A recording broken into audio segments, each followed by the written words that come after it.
Baik teman-teman semuanya, pada kesempatan kali ini kami akan membagikan tes SKB untuk formasi guru, yaitu untuk guru SD, SMP maupun SMA. Pada video kali ini adalah edisi yang spesial. Mengapa? Karena pada video ini akan berisi soal tes SKB yang terbaru dan terupdate sesuai dengan kondisi saat ini, yaitu kita menggunakan pembelajaran jarak jauh pada saat pandemi COVID-19. Jadi, pada video ini kita akan disajikan studi kasus tentang pembelajaran luring, daring, atau pembelajaran kombinasi blended learning. Oke?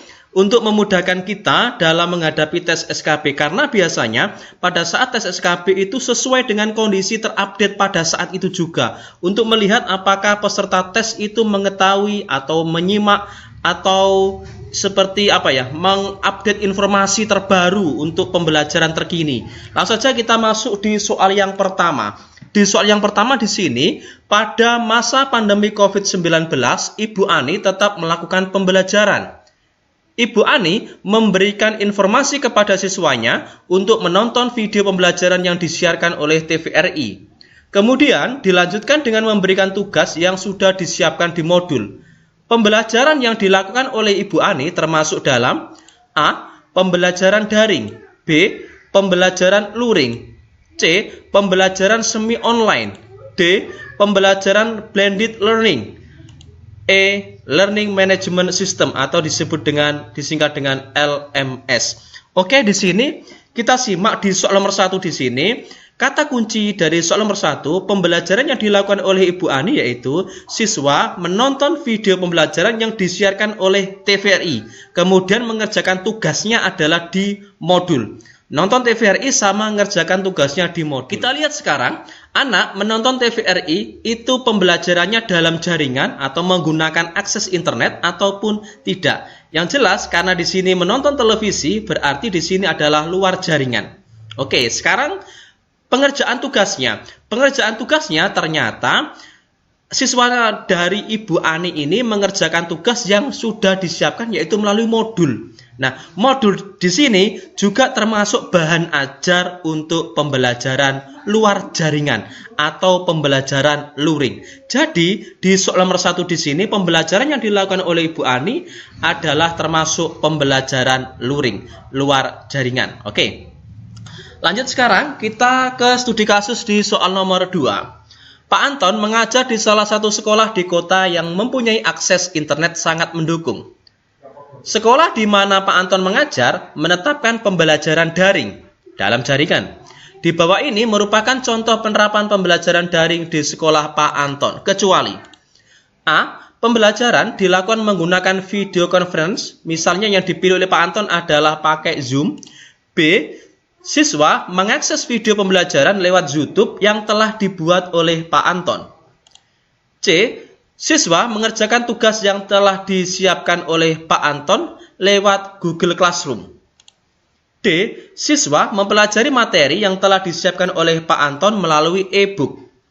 Atau E. Pak Anton menyampaikan materi menggunakan Microsoft Teams. Oke, di sini kita lihat pada soal nomor 2, sekolahan yang ditempati oleh Bapak Anton ini menyepakati untuk menetapkan pembelajaran daring di sini. Oke, daring ya, bukan luring, bukan semi online. Jadi hanya yang daring dalam jaringan. Oke, yang dalam jaringan berarti di sini yang A, pembelajaran dilakukan menggunakan video conference, misalnya Zoom. Banyak ya. Untuk video conference kita bisa menggunakan Zoom, kita juga bisa menggunakan Microsoft Teams, Webex juga bisa ya. Banyak sekali pilihan-pilihannya. Jadi di pilihan jawaban yang A, kemudian yang E, Pak Anton menyampaikan materi menggunakan Microsoft Teams. Ini adalah kedua-duanya adalah pembelajaran menggunakan video conference. Artinya A dan E ini sudah termasuk daring. Sekarang kita lihat yang lain. B, siswa mengakses video pembelajaran lewat YouTube yang telah dibuat oleh Pak Anton. Pak Anton punya channel YouTube-nya. Kemudian linknya dibagikan kepada murid-muridnya, kemudian menurutnya mengakses video tersebut lewat YouTube. Jadi Di pembelajaran yang B, ini juga pembelajaran kategori daring. Walaupun di pilihan jawaban yang D, yang B di sini pembelajarannya searah. Artinya tidak muncul interaksi langsung tatap muka. Oke, walaupun lewat video conference. Jadi hanya Pak Anton yang menyajikan, kemudian anaknya, muridnya menonton, gitu saja. Yang C, siswa mengerjakan tugas yang telah disiapkan oleh Pak Anton lewat Google Classroom. Ini juga salah satu metode pembelajaran atau cara pembelajaran daring lewat Google Classroom. Artinya Pak Anton sebagai itu, siswanya sebagai peserta, gitu ya. Jadi yang tidak termasuk pembelajaran daring di sini adalah pilihan jawaban yang D. Siswa mempelajari materi yang telah disiapkan oleh Pak Anton melalui e-book, elektronik, buku elektronik, gitu ya. Ya, karena yang D ini luar jaringan, kategori bahan e-book, modul LKS merupakan bahan ajar yang termasuk pembelajaran luar jaringan atau luring. Jadi jelas di soal nomor 2 jawabannya adalah pilihan jawaban yang D. Oke, lanjut sekarang di soal nomor 3. Di soal nomor 3 di sini adalah berikut ini merupakan pembelajaran yang menggunakan prinsip kombinasi. Prinsip kombinasi adalah gabungan pembelajaran luring dan daring, yaitu pilihannya yang A, siswa saat komunikasi dengan guru menggunakan aplikasi WhatsApp. B, siswa mengerjakan laporan menggunakan Microsoft Word yang tidak terhubung dengan koneksi internet. C, saat pembelajaran guru menggunakan modul dan sekaligus membagikan LKS pada siswa dan pengumpulan tugas dilakukan menggunakan WhatsApp. D, guru menggunakan kunjungan rumah. Kemudian E, siswa belajar menggunakan aplikasi rumah belajar. Oke, di sini yang ditanyakan di soal nomor 3 adalah kombinasi, pembelajaran kombinasi antara pengkombinasian antara pembelajaran daring dan pembelajaran luring. Kita lihat di pilihan masing-masing pilihan jawaban. Di pilihan jawaban yang A itu adalah siswa saat komunikasi dengan guru menggunakan aplikasi WhatsApp. Artinya di sini membutuhkan jaringan internet. Berarti pilihan jawaban yang A ini adalah pembelajaran model daring, ya. Yang B, siswa mengerjakan laporan menggunakan Microsoft Word yang tidak terhubung dengan koneksi internet. Oke, laporannya pakai Word, tapi tidak terhubung dengan internet. Berarti yang B termasuk pembelajaran modelnya luring. Pengerjaan tugasnya adalah luar jaringan. Yang C, saat pembelajaran guru menggunakan modul dan sekaligus membagikan LKS pada siswa. Modul dan LKS di sini adalah bahan ajar pembelajaran luring, luar jaringan. Tapi pengumpulan tugasnya menggunakan WhatsApp. Artinya pengumpulan tugasnya menggunakan dalam jaringan. Artinya di pilihan jawaban yang C di sini adalah kombinasi. Tugasnya memakai luring, kemudian pengumpulannya pakai daring. Jadi yang benar di sini pilihan jawaban yang C. Sementara D, guru menggunakan kunjungan rumah, jelas ini adalah pembelajaran luring. Kemudian yang E, siswa belajar menggunakan aplikasi rumah belajar yang sudah disediakan oleh Kemendikbud di sini. E di sini berarti pembelajaran daring dalam jaringan saja. Jadi di soal nomor 3 jawaban yang benar adalah pilihan jawaban yang C. Seperti itu ya. Oke, lanjut kita di soal berikutnya nomor 4. Sekolah tempat Pak Ahmad mengajar menggunakan video conference setiap hari Senin. Hal ini dimaksudkan agar guru tetap bisa berinteraksi dengan siswa walaupun tidak tatap muka secara langsung tapi melalui aplikasi. Berikut ini alternatif yang bisa digunakan Pak Ahmad dalam pembelajaran pada hari Senin, kecuali. Oke, berarti di sini yang ditanyakan adalah pakai apa untuk melakukan video conference? Itu sederhananya. Jadi di soal yang agak panjang di sini kita harus menyimpulkan yang dimaksud di soal itu apa. Yang tidak termasuk pembelajaran menggunakan video conference, gitu saja. Pilihan jawaban yang A adalah Microsoft Teams. Yang B, Webex. C, Google Hangout Meet. Kemudian D, Zoom. Dan yang E, YouTube. Di sini jangan terkecoh di sini untuk pembelajaran video conference yang sudah sering, mungkin teman-teman di sini yang Zoom sering ya, sudah sangat sering digunakan. Tapi kita harus ingat ternyata Microsoft Teams ini juga sebuah aplikasi dari Microsoft untuk video conference juga. Jadi A sama D jelas. Webex juga iya. Google Meet di sini Meet itu juga. Yang tidak adalah YouTube. YouTube tidak untuk video conference kan? YouTube ini adalah interaksinya hanya satu arah. Jadi hanya pemateri hanya menyampaikan, kemudian siswanya hanya menonton, tidak langsung bisa bertatap muka. Jadi di soal nomor 4 yang tidak termasuk ini adalah pilihan jawaban yang E. Seperti itu ya. Oke, lanjut kita di soal nomor 5. Di soal nomor 5 adalah kita fokus di bahan ajarnya. Bahan ajar adalah satu perangkat materi atau substansi pembelajaran yang disusun secara sistematis, serta menampilkan secara utuh dari kompetensi yang akan dikuasai siswa dalam kegiatan pembelajaran. Berikut ini adalah fungsi bahan ajar bagi guru, kecuali A. Menghemat waktu guru dalam mengajar. B. Meningkatkan proses pembelajaran menjadi lebih efektif dan interaktif. C. Mengubah peran guru menjadi sumber informasi tunggal dalam pembelajaran. D. Sebagai alat evaluasi pencapaian atau penguasaan hasil pembelajaran. Kemudian yang E. Mengubah peran guru dari seorang pengajar menjadi seorang fasilitator. Di sini sederhana sebenarnya yang ditanyakan ya, yang tidak termasuk fungsi bahan ajar, gitu aja kan sebenarnya dari sebuah uraian ini. Jadi yang ditanyakan adalah yang tidak termasuk dari fungsi bahan ajar. Kita harus fokus di sini, yang tidak termasuk tersebut adalah di pilihan jawaban yang C, mengubah peran guru menjadi sumber informasi tunggal dalam pembelajaran. Karena guru sebenarnya bukan satu-satunya informasi dalam pembelajaran, banyak sumber belajar yang lain ya. Jadi kalau yang C ini adalah menjadikan guru sebagai subjek pembelajaran. Seharusnya yang menjadi subjek pembelajaran adalah siswa. Jadi di soal nomor 5 jawabannya benar adalah pilihan jawaban yang C. Secara detail akan kami beritahukan di sini fungsi bahan ajar bagi guru. Yang pertama adalah menghemat waktu guru dalam mengajar. Yang kedua, mengubah peran guru dari seorang pengajar menjadi seorang fasilitator.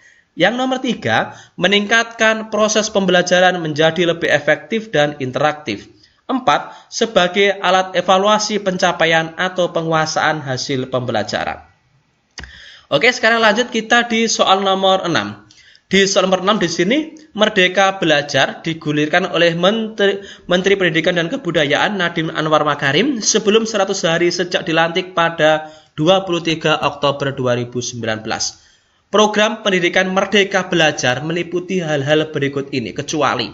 Oke, ini juga informasi yang kategori baru ya di sini ya, baru tahun kemarin. Jadi belum 1 tahun ini informasinya, maka kita buatkan soal seperti ini. Program pendidikan yang kategori dalam tanda kutip Merdeka Belajar. A. Penyederhanaan kenaikan pangkat guru. B. Ujian sekolah berstandar nasional USBN. C. Ujian nasional UN. Kemudian D. Rencana pelaksanaan pembelajaran atau RPP. Atau E. Peraturan penerimaan peserta didik baru PPDB zonasi. Oke, di sini ada 4 dari program pendidikan Merdeka Belajar. Dari keempat itu adalah ujian sekolah berstandar nasional, ujian nasional, penyederhanaan RPP, rencana pelaksanaan pembelajaran, kemudian PPDB zonasi. Jadi yang tidak termasuk di sini programnya adalah pilihan jawaban yang A, penyederhanaan kenaikan pangkat guru, gitu ya. Untuk lebih jelasnya, kita informasikan di sini program pendidikan Merdeka Belajar yang meliputi 4 pokok kebijakan. Yang pertama adalah ujian sekolah berstandar nasional USBN, kemudian ujian nasional yang kedua, yang ketiga adalah rencana pelaksanaan pembelajaran, di sini disederhanakan. Kemudian yang keempat, peraturan penerimaan peserta didik baru PPDB zonasi. Untuk lebih jelasnya di sini nanti kita akan bahas pada soal selanjutnya. Berikutnya kita di soal nomor 7. Kebijakan Merdeka Belajar tentang penyederhanaan rencana pelaksanaan pembelajaran diatur dalam A. Permendikbud nomor 43 tahun 2019. B. Surat edaran Mendikbud nomor 14 tahun 2019. C. Permendikbud baru nomor 44 tahun 2019. D. Surat edaran Mendikbud nomor 44 tahun 2019. Atau pilihan jawaban yang E, Permendikbud nomor 14 tahun 2019. Di sini inti dari kebijakan Merdeka Belajar tentang penyederhanaan RPP ini diatur oleh Surat Edaran Mendikbud nomor 14. Ingat ya, 14, Surat Edaran nomor 14, bukan nomor 44 ya. Nomor 14 tahun 2019. Kuncinya adalah Penyederhanaan dari 13 komponen, ya 13 komponen RPP menjadi komponen inti saja. Oke, jadi di soal nomor 7 di sini jawabannya adalah pilihan jawaban yang B. Untuk lebih jelasnya, kita akan sajikan materinya sebagai berikut. Kebijakan Merdeka Belajar yang meliputi empat kebijakan. Yang pertama adalah ujian nasional. Ini berdasarkan Permendikbud nomor 43 tahun 2019 tentang penyederhanaan ujian diselenggarakan oleh Satuan Pendidikan dan Ujian Nasional. Yang kedua adalah Permendikbud nomor 43 tahun 2019 tentang penyederhanaan ujian yang diselenggarakan oleh Satuan Pendidikan dan Ujian Nasional tentang USBN. Kemudian yang ketiga adalah penyederhanaan RPP berdasarkan Surat Edaran Mendikbud nomor 14 tahun 2019 tentang penyederhanaan RPP. Kemudian tentang PPDB Yonasi. Di sini berdasarkan Permendikbud nomor 44 tahun 2019 tentang PPDB tahun 2020. Lanjut kita di soal berikutnya ya, nomor 8. Kebijakan Merdeka Belajar tentang penerimaan peserta didik baru tahun 2020 diatur dalam. Barusan saya sampaikan, apakah masih ingat teman-teman semuanya? A. Permendikbud nomor 43 tahun 2019. B. Surat Edaran Mendikbud nomor 14 tahun 2019. C. Permendikbud nomor 44 tahun 2019. D. Surat Edaran Mendikbud nomor 44 tahun 2019 atau E. Permendikbud nomor 14 tahun 2019. Jawabannya adalah pilihan jawaban yang C ya. Di nomor 8 adalah C. Permendikbud nomor 44 tahun 2019. Sama di ini. Di pembahasannya seperti tadi, di samping bawah ini adalah peraturan penerimaan peserta didik baru PPDB. Ini diatur dalam Permendikbud baru nomor 44 tahun 2019 tentang PPDB 2020. Oke, lanjut kita di soal nomor 9 ya. Dalam hal RPP berdasarkan Surat Edaran Mendikbud nomor 14 tahun 2019 tentang penyederhanaan RPP yang isinya meliputi penyederhanaan dari 13 komponen RPP yang tertuang dalam Permendikbud nomor 22 tahun 2016 menjadi komponen inti, yaitu ada 3 komponen inti yang menjadi hal utama dalam penyederhanaan RPP ini. Ketiga komponen inti adalah apa? A. Kegiatan awal, kegiatan inti, penutup. B. Kompetensi dasar, tujuan pembelajaran, dan langkah pembelajaran. C. Tujuan pembelajaran, langkah pembelajaran, dan bahan ajar. D. Standar kompetensi, kompetensi dasar, dan indikator. Atau E. Tujuan pembelajaran, langkah pembelajaran, dan penilaian. Dari 13 komponen pada RPP disederhanakan menjadi komponen inti saja. Nah, komponen inti saja itu adalah tujuan pembelajaran, langkah pembelajaran, dan penilaian. Jawabannya adalah pilihan jawaban yang E. Untuk lebih jelasnya di sini, dalam hal RPP, berdasarkan Surat Edaran Mendikbud nomor 14 tahun 2019 tentang penyederhanaan RPP yang isinya meliputi dari 13 komponen RPP, ini menjadi komponen inti, yaitu tujuan pembelajaran, langkah-langkah pembelajaran, dan yang ketiga adalah penilaian pembelajaran atau asesmen yang wajib dilaksanakan oleh guru. Sedangkan sisanya hanya sebagai pelengkap. Itu. Oke, lanjut kita di soal nomor 10. Berdasarkan Permendikbud baru nomor 44 tahun 2019 tentang PPDB 2020. Sebagaimana dinyatakan pada pasal 11, dalam persentase pembagiannya untuk jalur zonasi, berapa persen? Adalah A. Paling sedikit 50%, B. Paling banyak 50%, C. Paling sedikit 15%, D. Mendapatkan jatah 5%, atau E. Paling banyak 30%. Pada PPDB 2020, untuk jalur zonasi, ini jalur zonasi paling sedikit adalah 50%. Jawabannya adalah pilihan jawaban yang A. Untuk lebih jelasnya, informasinya adalah seperti ini. Berdasarkan Permendikbud baru nomor 44 tahun 2019 tentang PPDB 2020, sebagaimana dinyatakan pada pasal 11, di sini persentasenya adalah pembagian persentase sebagai berikut. 1. Untuk jalur zonasi paling sedikit 50%. Untuk jalur afirmasi paling sedikit 15%. Jalur perpindahan tugas orang tua atau wali 5%. Kemudian jalur prestasi adalah sisa kuota dari pelaksanaan jalur zonasi, afirmasi, dan perpindahan orang tua atau wali 0 sampai 30%.